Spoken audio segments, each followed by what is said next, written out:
మనకి మీరు నివాళులు అర్పించారు, ఏం చెప్తారు? అంటే మీరు చూశారు, అంటే నిజంగా ఆ క్రిస్టియానిటీ అంత భయాందోళనలో ఉందా? ఎందుకంటే అందరూ భయాందోళన వ్యక్తం చేస్తున్నారు, రక్షణ కావాలని అడుగుతున్నారు. ఏం చెప్తారు మీ మౌనమే సమాధానంగా? అంటే ఏం భరోసా ఇస్తారు? ఎందుకంటే మిమ్మల్ని నమ్ముకుని చాలా మంది కమ్యూనిటీ అంతా ఉంది, ఎదురు చూస్తున్నారు, మీరు ఏం మాట్లాడతారని చూస్తున్నారు. మనుషులను నమ్మడం కంటే దేవుడు నమ్మడం చాలా ఉత్తమమా. దేవుడు సాయం చేస్తాడు, న్యాయం జరుగుతుంది. దేవుడు అన్యాయస్తుడు కాదు, న్యాయం జరుగుతుంది. వద్దులేమా ఇక్కడ మీడియాలో, ఎందుకంటే నాకు కనిపించాలని. అంటే మీరు మీ మాటలకి చాలా పెద్ద ఎత్తున భరోసా ఉంది, ఒక ఆందోళన చెందుతున్నారు, మీరు చూస్తున్నారు ఎక్కడికక్కడ వాళ్ళు వీ వాంట్ జస్టిస్ అని నినాదం చేస్తున్నారు. బ్రదర్ అనిల్గా మీరు కోట్లాది మందిని ప్రభావితం చేసిన వ్యక్తి, మీ మాటకి చాలా విలువ ఉంటుంది, ఏం చెప్తారు మీరు? నా మాట కంటే చూడండి, ఇప్పుడు కుటుంబాల్లో ఇబ్బంది ఉన్నారు, చాలామంది ఇబ్బంది పడుతున్నారు, వాళ్ళ బంధుమిత్రుల్లో న్యాయం జరుగుతుందని నేను నమ్ముతున్నాను. అక్కడ ప్రభుత్వాలు కూడా వాళ్ళతో మాట్లాడాము, వాళ్ళు కూడా సహాయ సహకారం చేస్తున్నారు. They are doing it genuinely, they will do it. సత్యమైతే నిజమైతే బయటికి వస్తుంది, ఇలా జరగకూడదు. దానికి చాలా బాధాకరంగా ఉంది.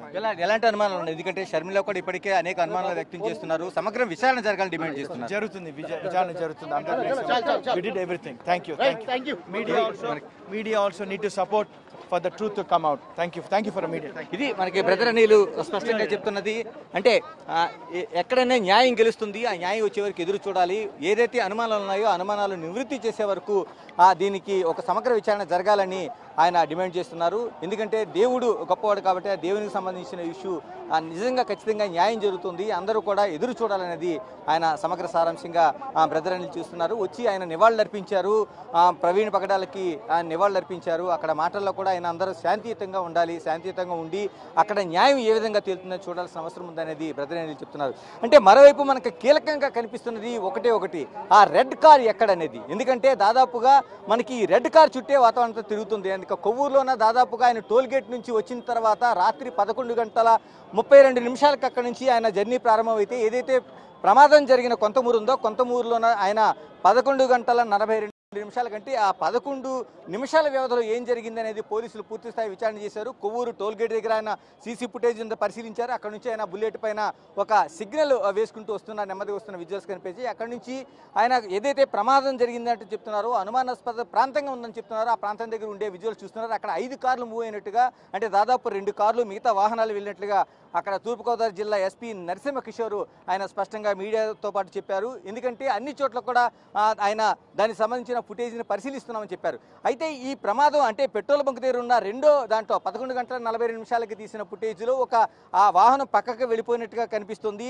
తర్వాత చాలా వాహనాలు అడ్డుగా వచ్చి ఆ సీసీ కెమెరాలకి మరోవైపు అక్కడ ఒక పొగలాంటిది వాతావరణం వచ్చింది. కానీ దాని వెనక వెళ్తున్న వాహనాలకు వారు పరిశీలిస్తున్నారు. అంటే ఏదైనా హిట్ అండ్ రన్ చేసి వెళ్ళిందా, లేకపోతే ఏదైనా ఇందులో కుట్ర దాగి ఉందా? ఎందుకంటే క్రైస్తవ సంఘాలు, క్రైస్తవ సమూహాలన్నీ కూడా ఇది హత్యగానే భావిస్తున్నాయి. దాదాపు కేఏ పాలే కాదు, మిగతా అందరూ కూడా.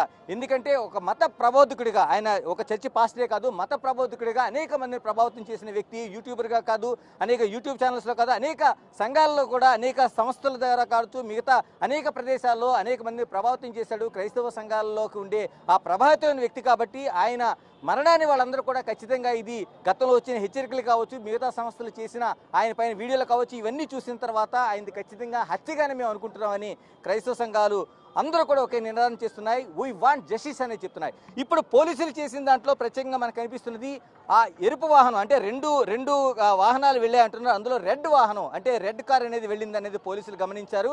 ఆ వాహనం 11:42 అక్కడి నుంచి మూవ్ అయినట్లుగా, అంటే ఏదైతే ప్రమాదం జరిగిన వెంటనే వాహనాలు మూవ్ అయ్యాయి 5 వాహనాల్లో ఒకటి రెడ్ కారు. ఈ రెడ్ కారు పైన కొంత అనుమానాలు ఉన్నాయి కాబట్టి దీన్ని కూడా సమగ్ర విచారణలో భాగంగా పోలీసులు దాని ప్రత్యేక బృందాల ద్వారా ఒక విచారణ అయితే చేస్తున్నారు. ఇప్పుడు ఈ రెడ్ కార్ ఎక్కడుంది? పోలీసులు దాదాపుగా ఆ ఏరియాలో ఉన్న, అంటే ఎక్కడైతే కొంతమూరు ప్రాంతం దగ్గర నుంచి కూడా కంటిన్యూగా కూడా వాళ్ళు ఆ విచారణ సాగిస్తున్నారు.